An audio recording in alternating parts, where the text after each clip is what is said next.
Shalom, ubarikiwe sana Yesu Kristo mahali popote ulipo, na mwamini Bwana Yesu kwamba ameendelea kukutunza na kukupa afya na uzima na uhai, na ndio maana umekuwa mzima mpaka siku ya leo.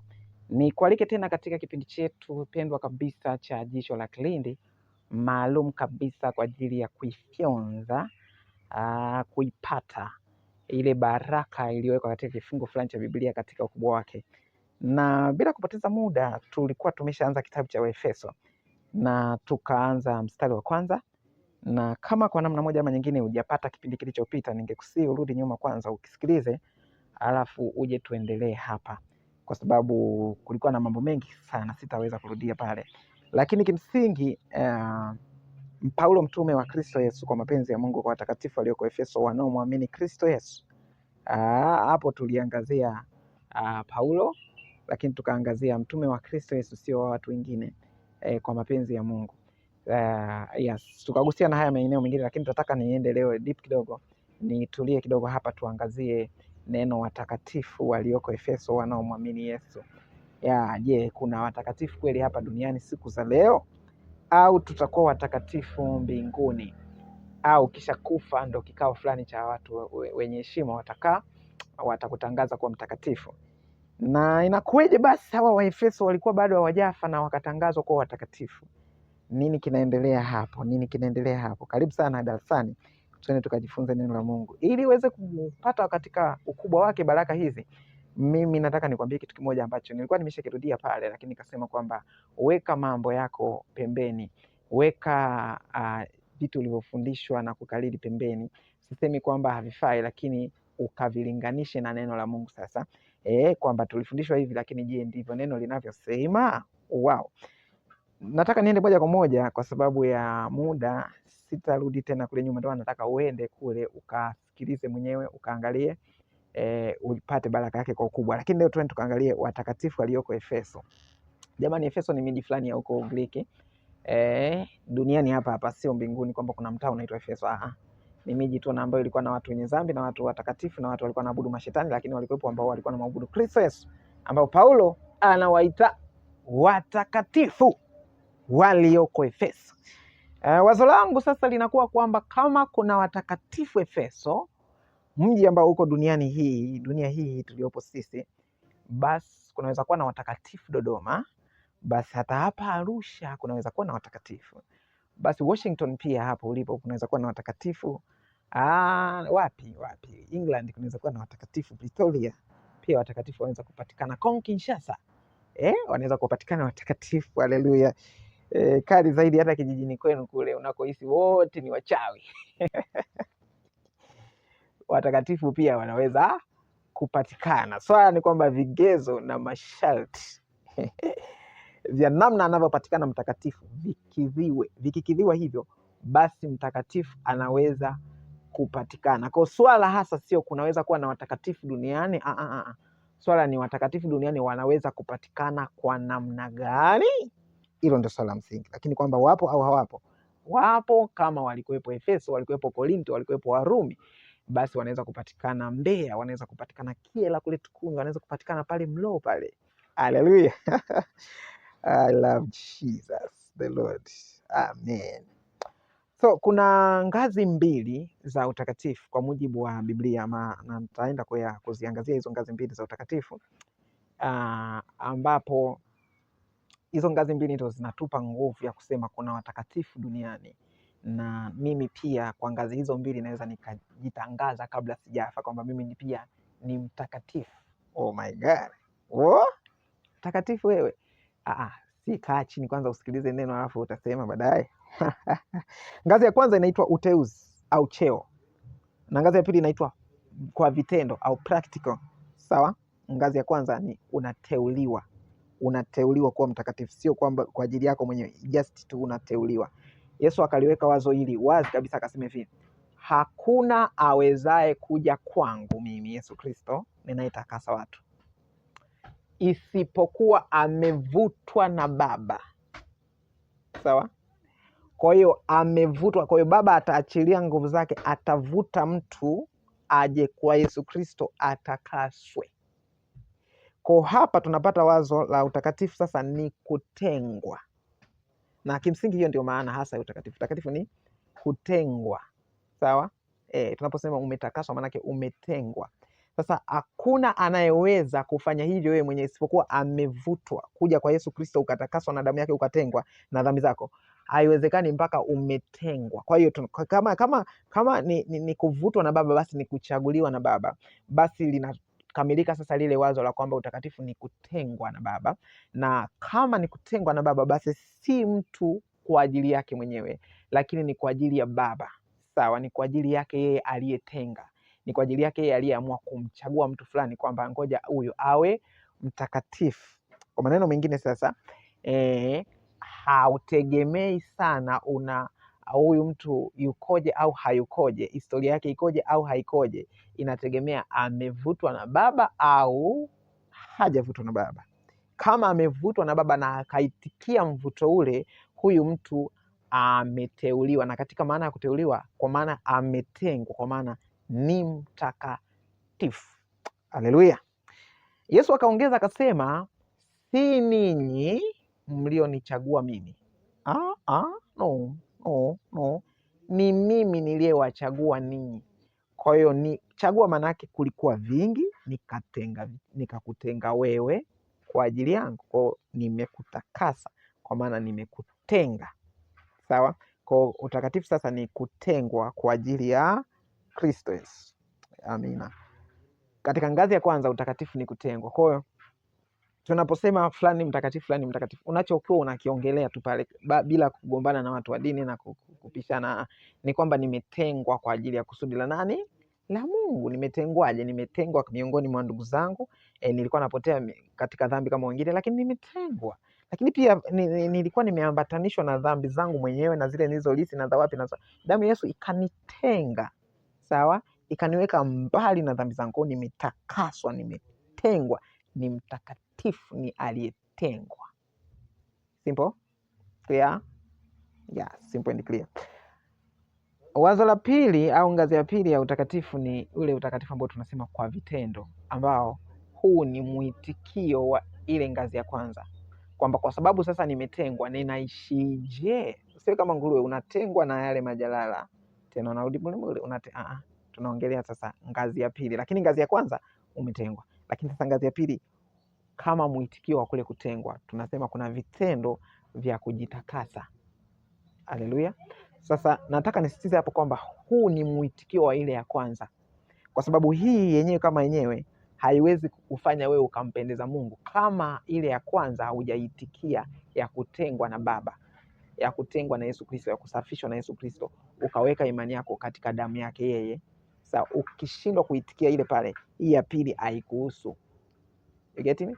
Kwa sababu kuna wengine ambao hawamtaki Yesu Kristo, lakini wanasema tutajitahidi kwa matendo yetu, alafu tutajikuta tunampendeza Mungu. No, Biblia ilishasema wazi, kwa matendo ya sheria hakuna mwenye mwili anayeweza kumpendeza Mungu. Basi tunaona ya kuwa mwanadamu huhesabiwa haki kwa imani pasipo matendo ya sheria.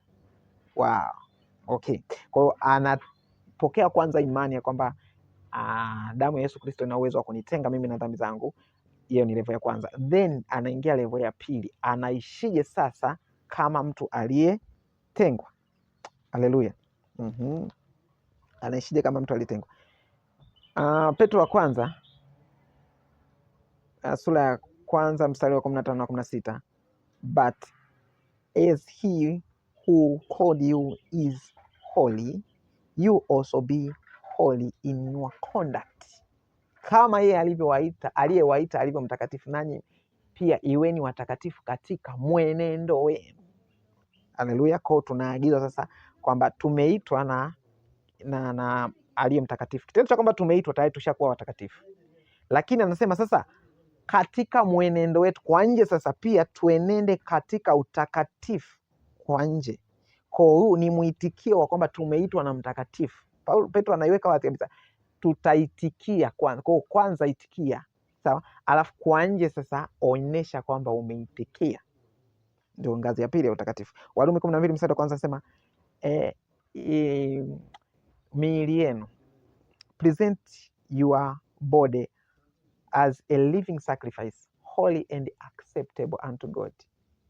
itoeni miili yenu iwe dhabihu iliyo hai takatifu ya kumpendeza Mungu. Unautoa mwili wako, na wewe sasa unautakasa mwili wako kutoka katika mambo fulani, unautoa kwa ajili ya kwamba mwili wangu sasa huu ni dhabihu takatifu ya kumpendeza Mungu. Wathesalonika wa kwanza 4 mstari wa 3 na 4, maana mapenzi ya Mungu ndio haya, kutakaswa kwenu. Kutakaswa kwenu. Okay, inaendelea. Lakini Waefeso 5 mstari wa 3 na 4 ametaja mambo mbalimbali pale, uchafu wa kutamani na nini yasitajwe kwenu kabisa, kama iwastahilivyo watakatifu. Kwa kuna namna, kuna mwenendo uwastahilivyo watakatifu. Ametaja uasherati wala uchafu wote wa kutamani na mambo kama yasitajwe kwenu, yani isipatikane una hatia, unakosa la hivyo eti wewe. Kama iwastahilivyo watakatifu. Kwa kwanza ushakuwa mtakatifu kwanza, lakini angalia na haya yasitajwe kwako. Kwa hiyo kuna utakatifu anaoongelea hapa, ambao ni ngazi ya pili, ambao ni vitendo sasa kwa nje visitaje kwako, jitenge na hayo, lakini umeitikia ngazi ngapi? Ya kwanza. Haleluya. Mistari ni mingi kidogo, lakini nitaenda nayo, kwani na haraka naenda wapi? Hapa ndio jicho la Kilindi, hatuna haraka. Wakorintho wa pili 7 mstari wa kwanza, basi wapenzi wangu, kwa kuwa tuna ahadi hizi, na tujitakase nafsi zetu na uchafu wote wa mwili na roho, huku tukitimiza utakatifu katika kumcha Mungu. Na tujitakase na uchafu wote, tujitenge na uchafu wote wa mwili na wa roho. Jamani, uchafu wa mwili na wa roho. Sasa hapa wengine watataka yote iwe uchafu wa roho. Uchafu wa mwili bwana, unalala wapi? Unavaa nguo gani? Kama hujui, ndio wale wengine wanaitwa pepo mchafu. Sawa, huyu anaitwa Roho Mtakatifu. Anatuambia uchafu wa mwili na wa roho. Sa, of course tunaweza kaweka katika roho, katika maana kwamba uchafu wa mwili labda ni matendo yanayofanyika mwilini, afu uchafu wa roho mwingine akasema ni zile ibada za sanamu na nini. Sina shida na hiyo tafsiri, lakini na hata ule wa mwili kabisa na wenyewe ujitenge nao. Sio umeokoka, una Roho Mtakatifu bwana, we mtu hata hawezi kukaribia jasho. God have mercy. Hallelujah. Anyway, tupo kiroho zaidi. Warumi sura ya 6 mstari wa 19 anasema, kwa kuwa kama mlivyovitoa viungo vyenu vitumiwe na uchafu na uasi mpate kuasi, vivyo hivyo sasa vitoeni viungo vyenu vitumiwe na haki mpate kutakaswa. Vitumiwe na haki mpate kutakaswa. Kwa hiyo mnatakaswa namba 2, lakini sio ile ya kuchaguliwa. Hii ni ya kwa matendo. Ndio maana anasema vitoe viungo vyenu vitumiwe na haki. Sawa, vitumiwe katika kufanya kazi kwa ajili ya kusaidia watu, kwa ajili ya kutoa sadaka, kwa ajili ya kufanyaje, kusaidia wasiojiweza. Vitoe saizi, kwa sababu zamani ulivitoa kwa ajili ya kufanya ujambazi, kwa ajili ya kupiga watu, kwa ajili ya kutukana. Sasa vitoe kwa ajili ya kufanya injili, kwa ajili ya kubariki watu, kwa ajili ya kuombea wagonjwa, kwa ajili ya yes, that is, ili mpate kutakasa. Okay.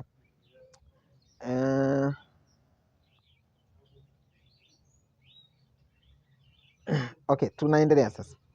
Nitaka hapo niende wazo la pili ambalo ni maana ya neno imani, kwa sababu baada amesema kwa watakatifu walioko Efeso, tumemalizana na hicho kipengele cha watakatifu walioko Efeso, lakini anasema wanaomwamini Yesu. Okay? Sasa neno lililotumika katika Biblia ya Kiingereza ni neno walio waaminifu kwa Yesu. Okay? Walio waaminifu kwa Yesu.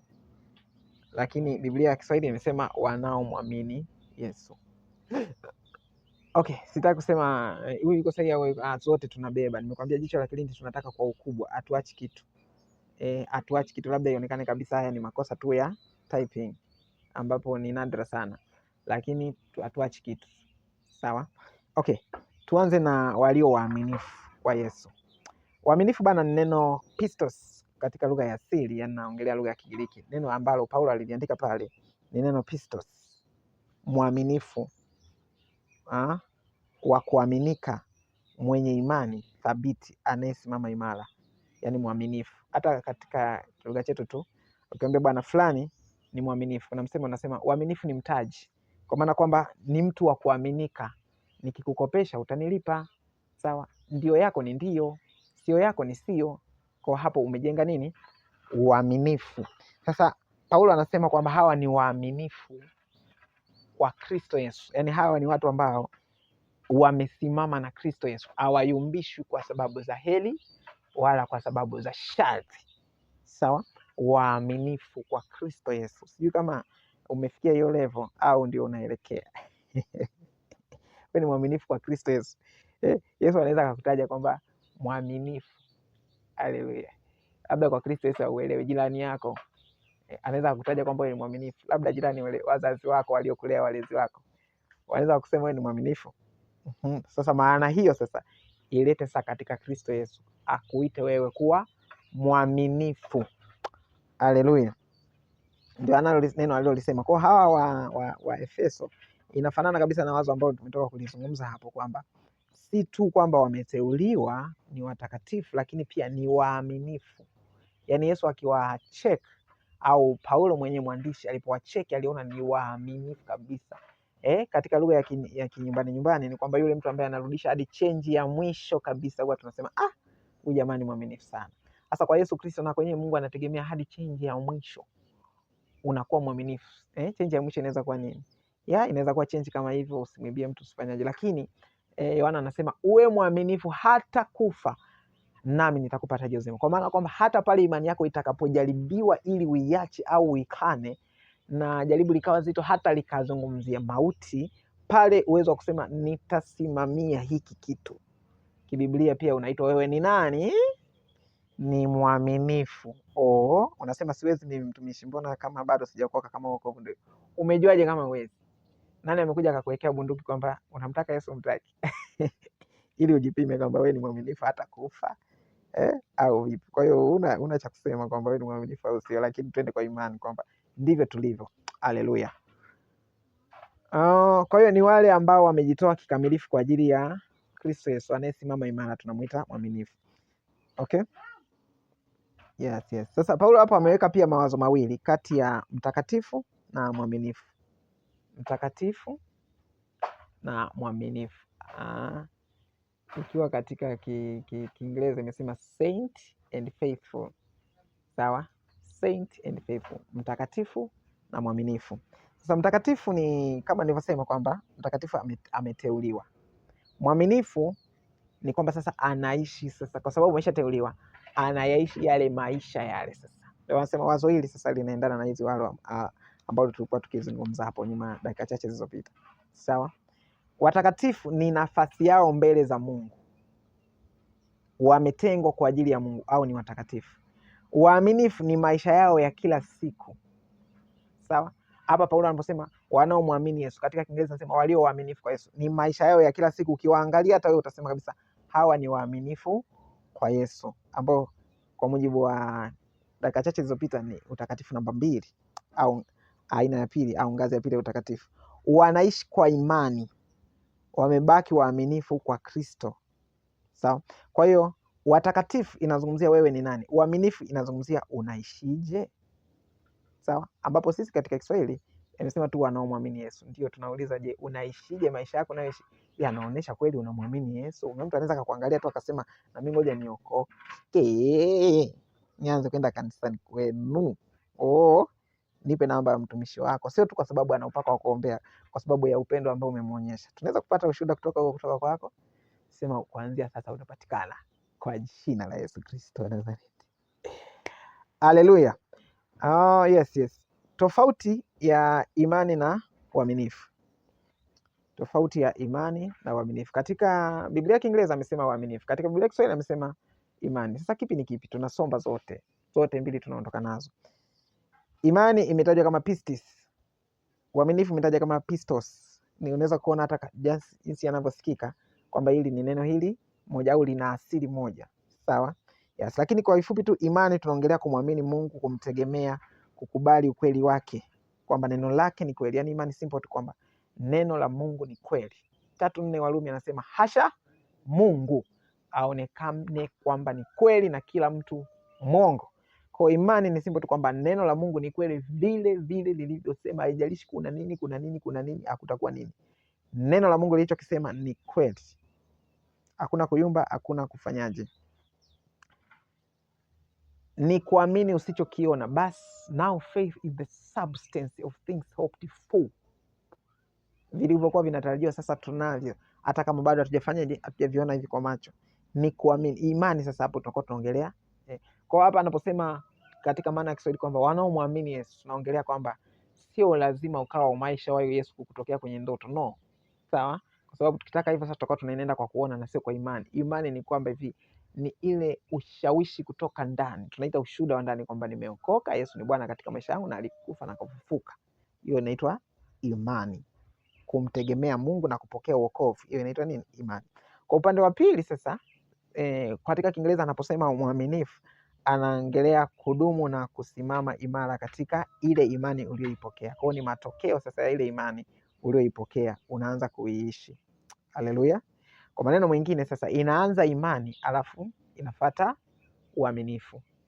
Sawa? Hii imani sasa nikilinganisha na wazo lililotangulia, hii imani ndio inazalisha utakatifu namba ngapi? Namba 1. Sawa? Ngazi ya kwanza utakatifu, ambao tumesema ni utakatifu kama cheo. Huu unazalishwa na imani ya kwamba mpokee Yesu. Yesu alikufa kwa ajili yako. Ukimwamini Yesu kwamba ni Bwana na kukiri kwa kinywa chako utaokoka. So hii inatokana na ile imani, ile inakuletea wokovu. Ile ni imani. Baada ya hapo sasa unatakiwa uendeleze. Kitakachoendeleza pale ni kitu kinaitwa uaminifu, ambapo watu tutakapokutazama tutasema wewe ni mtakatifu. Namba ngapi? Namba 2. Naamini hayakuchanganya. Just tunajaribu kuyaeleza kwa upana, sio kuchanganya, kwa upana wake. Na naamini siku nitakapoenda mbele nitakuwa siendi ndani, lakini tutaenda ndani. Kwani tusiende ndani?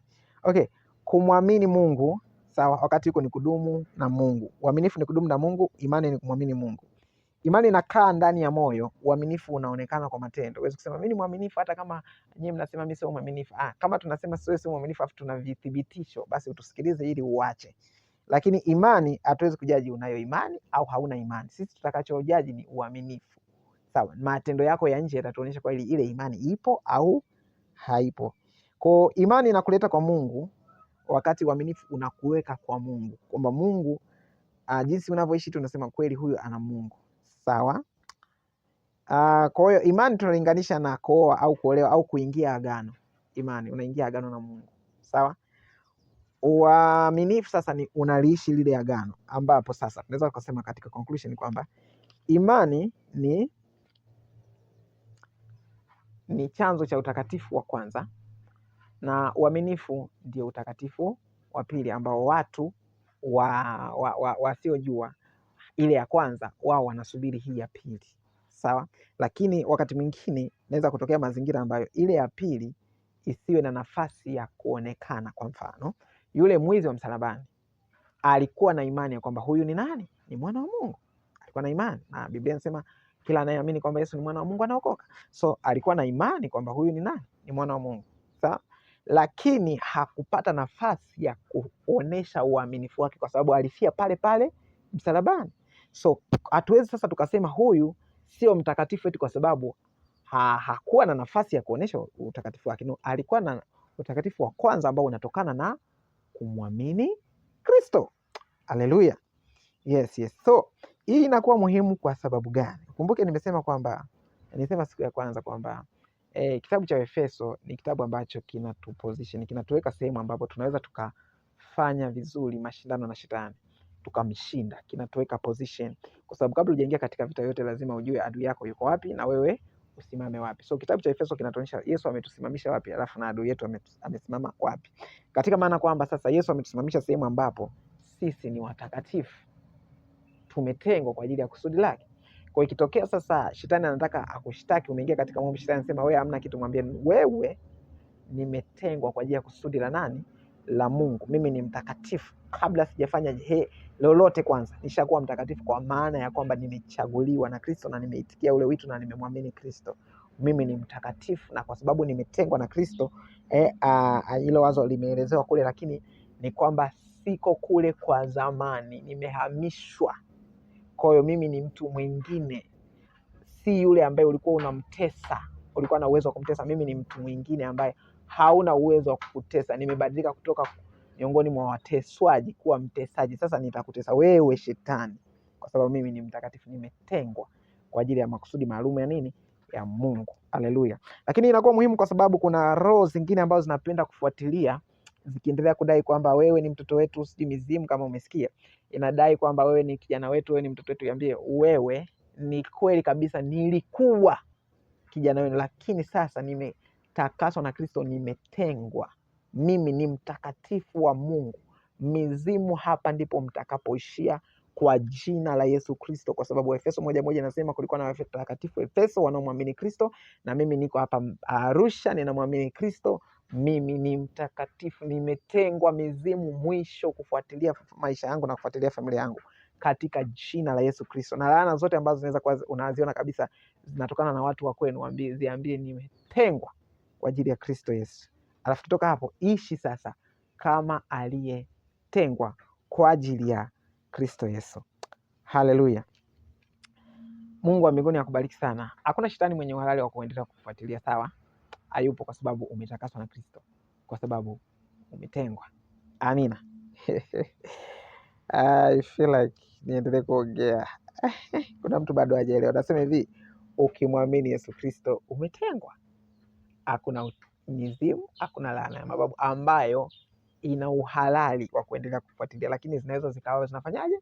Zinaendelea kwa sababu tu haujui. Na ndio tunaposema kuvunja maagano, atuongelee hasa kwamba kila kitu kina uhalali wa hivyo. Uhalali wanaosema wao ni kwamba babu yako alishiriki, na sisi hatujasema alishiriki, tumesema umebadilisha babu.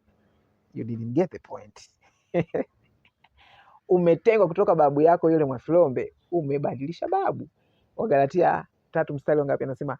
3 mstari wa 29 yule anasema kama ninyi ni wa Kristo, yani ni watu wa Kristo, sawa, basi mmekuwa warithi wa Ibrahimu. Sawa, mmekuwa uzao wa Ibrahimu na warithi sawa sawa na ile ahadi. Mzao wa Ibrahimu, mzao. Haleluya. Kwa nimetengwa, mimi ni mtakatifu kuanzia kwenye DNA yangu katika jina la Yesu Kristo. Mizimu mnamsikia nachoongea ishia huko kwa jina la Yesu. Hamtaweza. Nitasimama na neno na kila maagano yatavunjika, yatakimbia yenyewe, kwa sababu najua neno la Mungu kwamba nimetengwa na Kristo Yesu. Sema katika jina la Yesu. Baba, ninakushukuru kwa sababu si mimi mwenyewe nilijichagua, si mimi nilijivuta. Hakuna awezaye kwenda kwa Yesu Kristo isipokuwa kwanza amevutwa na Baba, na mimi pia nilivutwa nawe Baba kuja kwa Kristo. Kwa hiyo nilitengwa. Kwa hiyo mimi ni mtakatifu, kwa maana ya kwamba nimetengwa mbali na laana za kwetu, nimetengwa na magonjwa ya kurithi, nimetengwa na kila kitu kibaya kilichokuwa kifuatane na watu wa jamii yangu. Hakiruhusiwi kufuatana nami. Nami nakiamuru kwa jina la Yesu Kristo, simama hapo hapo. Mwisho ndio huu, kwa jina la Yesu wa Nazareti. Amen. Mungu Baba wa mbingu na nchi akubariki sana. Amen.